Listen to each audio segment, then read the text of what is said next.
մեղադրյալի աջ ձեռքին են տեսել Արտյոմի սպանած այրունոտ դանակը եւ ամեն անգամ ես նայում եմ մեղադրյալի աջ ձեռքին ու հայացքս կանվում է մեղադրյալի ձեռքին ու պատկերացնում եմ թե ոնց է Արտյոմիս այրունոտ դանակը եղել իր ձեռքին։ 2014 թվականին սպանված գյումրեցի Արտյոմ Ադանալյանի վերաբերյալ քրեական գործը կքննվի նորից։ Սպանությունից ավելի քան 10 տարի անց 6-րդ անգամ դատարանի փոփոխությունը տեղի ունեցել։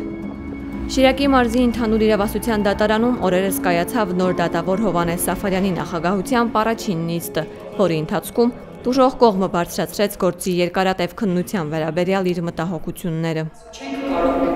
հանդեսել այն փաստը, որ մենք 9 տարի դատավորություն ենք իրականացրել, 9 տարի պայքարել ենք,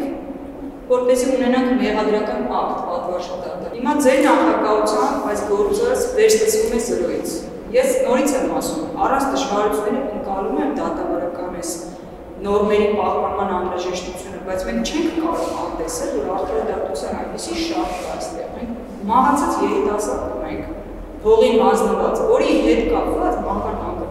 լիարժեք բարձր հետ կապված։ Մինչ օրս դատական ակտ չունենք, սա ում պատասխանատվության հարցն է։ Դատավարական օրենսգիրքն է սահմանում, որ դատավորի փոխարինումից հետո քննությունը ոչ թե շարունակվում է ընդհատված տեղից, այլ սկսվում է սկզբից, որպեսզի նոր դատավորը բոլոր ապացույցները անձամբ հետազոտի։ Սակայն գործնականում դատավորները մատնանշելով արդարադատության շահը երբեմն որոշում են գործի քննությունը շարունակել հենց ընդհատված տեղից։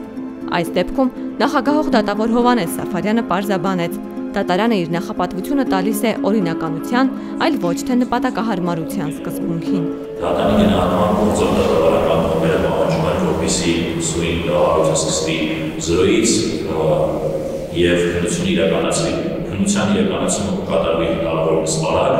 սակայն դատարանը դեռ պարագայում ըստ էության չի հիշում են մոտեցումը, որ ավելավա որոշակի նորմեր շրջանցեն, որոշակի նորմերի անտեսենք, բայց ունենանք նպատակահարմարություն։ Մեղադրյալ Արթուր Մարտիրոսյանի պաշտպան Արամայիս Հայրապետյանը եւս մտահոգ է, կարծում է, ողջամիտ ժամկետում քննության իրավունքը անվերադարձ խախտված է։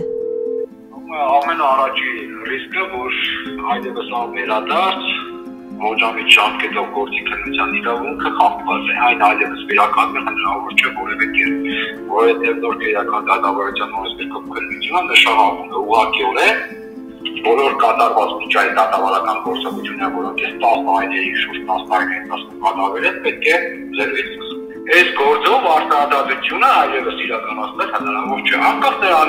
դրանից տուժում է տուժողը թե մեղադրյալը, երկուսն էլ տուժում են, ասեմ։ 14 թվականից արդեն 11 տարին լրանը, մարդը չգիտի վերջո ինքը ինչ է լինել։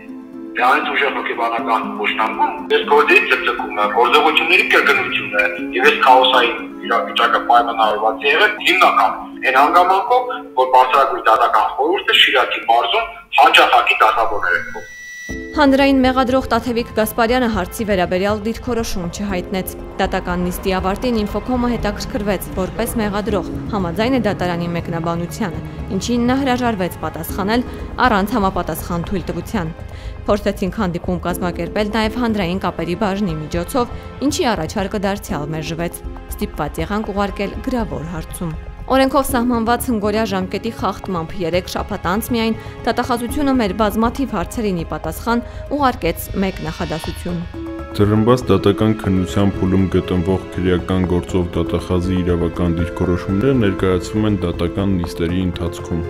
Ակնհայտ է, որ դատախազությունը պարզապես խուսափել է տվյալ գործով իր դիրքորոշումը հանրայնացնել։ Բազմաթիվ են դեպքերը, երբ դատախազները որպես դատավարության կողմ եւ մեղադրանքի պաշտպան լրատվամիջոցների հետ զրույցներում կամ հարցումներին ի պատասխան մեկնաբանում են դատարանի այս կամ այն որոշումը։ Հարկ է նշել նաև, որ մեր հարցերը պարունակում էին ոչ միայն դիրքորոշում, վարույթով երբևէ մեղադրանքի պաշտպանություն իրականացրած դատախազների ցանկը եւ նրանց փոփոխության հիմքերը չտրամադրելը տեղեկատվության ազատության մասին օրենքի խախտում է։ Այս նիստի ընթացքում բովանդակային քննություն այդպես էլ չիրականացվեց, քանի որ գործի նյութերը դատարանի տրամադրության տակ չէին։ Նախորդ դատավորը դեռ 2024-ին դրանք ուղարկել է փորձաքննության, ինչի հետևանքով շուրջ 1 տարի դատական նիստեր ըստ էության չեն կայացել։ Եվ պարզվում է, որ անգործության է մատնվել, տոտալ անգործության է մատնվել, փորձաքննությունը չի կատարվել, հանցավոր անգործության է մատնվել։ Եթե տվյալներ ձեռքբերվել են մասին, որ փորձաքննությունները չի սկսվել, ապա դատարանը որոշում կայացնի այդ տեսքային անկախ եթե սկսված լինի համապատասխանաբար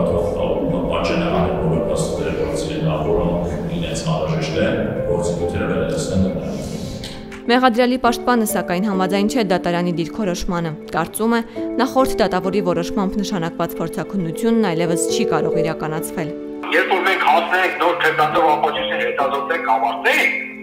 նոր դատաքննություն լրացնելու միջնորդությամբ դժողը կարող է հանդես գալ։ Իսկ ես փորձաքննությունը նշանակվել է դժողի միջնորդությունը բավարարելու հարցը։ Հիմա ստացվում է, որ այդ փուլը չեղարկվել այլևս գոյություն չունի։ Մեր զրույցում Արմինե Ֆանյանն ընդգծում է, երբ պետությանը պետք է լինում, արդարադատության շահը վկայակոչելով օրենքի ցանկացած շրջանցում էլ կատարվում է։ Իհարկե շատ հեշտ է պատմուճանը հագնել եւ որոշել ոչնչացնել ամեն բան, տարիների աշխատանքը եւ զրոյից քննել այդ գործը, զրոյից ընկալել այդ ապացույցը, բայց պատկերացրեք կողմի վիճակը, ով 9 տարի պայքարել է, 9 տարի չարչարվել է, ապացույց է հավաքել, ներկայացրել է դատարանին, այսքան ճանապարհ է հաղթարել, այսքան նյարդեր է քայքայել, հասել է ինչ որ կետի, այսինքն մենք դժողի իրավահաջորդի միջնորդությունների փուլում էինք, մենք արդեն ավարտում էինք դատաքննությունը։ Երբ որ պետությանը անհրաժեշտ է լինում, արդարադատության շահը վկայակոչելով, ցանկացած դատավարական նորմ շրջանցում է այդ նաև այդ ֆորմալ օրինականության սկզբունքը։ Բայց այսօր իհարկե օրինականության սկզբունքի նախապատվությունը տրվեց եւ ըստ էության միևնույնն էր, թե քանի տարի էր այս գործը քննվում, ինչ աշխատանք է կատարվել ու ընդհանրապես քրեական գործի ողջամիտ ժամկետում քննության անհրաժեշտությունը այսօր բա ուր մնաց։ Ընդհանրապես այս դատաքննության վրա մենք այդքան էլ մեր հույսը չենք դնում, որտեղ արդեն այսքան տարի հետո որոշակի սկեպտիկ մոտեցում ունեմ ընդհանրապես դրական կանխատեսման։ Դրա համար մենք պլանավորում ենք Մարդու պաշտպանության եվրոպական դատարան դիմել արդեն։ Իսկ մինչ փաստաբանները փորձում են իրավական լուծումներ գտնել, Պորթեկորույս մայրը շարունակում է կրել այս անվերջանալի թվացող շրջապտույտի ծանր հետևանքները։ Սարսափելի վատ է ազդում, սարսափելի ծանր հետևանքներ եմ կրել, թե բարոյապես, թե ֆինանսապես, թե ֆիզիկապես։ Տեսեք 10 տարի ուղիղ հլնախաքննություն էլ հաշված արդեն 10 տարի, ծանր վիշտը կրելով դու տեսնում ես, որ պետությունը ինքը նպաստում է, որպեսզի նույն պետության մեջ, նույն պետության քաղաքացուն սպանելու համար որևէ մեկը քրեական պատասխանատվության չենթարկվի։ ՊԴԽ նախկին նախագահ Կարեն Անդրեասյանը պարբերաբար դատավորներ էր փոխում եւ վերջինի փոխած դատավորների այդ հետևանքները, ծանր հետևանքները կրել է այս գործը եւ չի բացառվում, որ 1-2 ամիս հետո կարող այնպես իրավիճակ առաջանա, չեմ ցանկանում Աստված չտա իհարկե, որ այսօրվա դատավորին Հովհաննես Սաֆարյանին ՊԴԽ-ն որոշի, որ պետք է տեղափոխի մեկ այլ դատարան եւ գործը կրկին կհայտնվի նույն աղետալի վիճակի առջեւ։ Ադանալյանի կարծիքով այն, որ մինչ օրս չկա դատաբժշկական եզրակացություն, նշանակում է պետությունը չի ցանկանում ստանալ այն եզրակացությունը, որը կհաստատի, որ տեղի է ունեցել խմբակային սպանություն։ 1 տարի փորձաքննություն նշանակած լինելու հիմքով ոչ փորձաքննություն եղավ, ոչ դատական նիստեր եղան, ով է սա անում։ Այսինքն այս գործով մեղադրողը ասելիք չունի, մեղադրանքը պաշտպանող դատախազը ասելիք չունի, այն որ պետության կողմից հովանավորված է մեղադրյալը, դա գլխավոր դատախազությունն է։ Այս ամենի հետևից երևում է գլխավոր դատախազության ականջները, սա իրենց կողմից է, թողտվությունը իրենց կողմից է։ Հետևաբար այսօր ինչ էր որ կայացներ դատարանը, միևնույն է, եթե գլխավոր դատախազությունը չուզի եւ ուզենա ցկցկել այն աստիճան, որ հասնի վաղեմության ժամկետները վրա հասնելուն հասնի, սա եւս դատախազության կամքն է։ Իսկ դա ծրի երբեք չի արվում։ Անկախ նրանից ով է հիմա արտադատության նախարար, նախկինում ով է եղել, բոլորը նույն ձևով, նույն մարտավարությամբ, նույն հոգեբանությամբ, նույն կոռուպցիոն ռիսկեր շարունակող գործարքների մեջ են թաթախված, դա ապացուցում է իմ տղայի գործը։ Արտյոմ Ադանալյանը սպանվել է 2014 թվականին դանակահարության հետևանքով։ 4 տարի անց 2018-ին 32-ամյա Արթուր Մարտիրոսյանը մեղավոր է ճանաչվել սպանության մեջ, դատապարտվելով 11 տարի ազատազրկման։ Դատավճիռը սակայն չի մտել օրինական ուժի մեջ։ Տուժող եւ պաշտպանական կողմերը վերաքննիչ բողոք են ներկայացրել։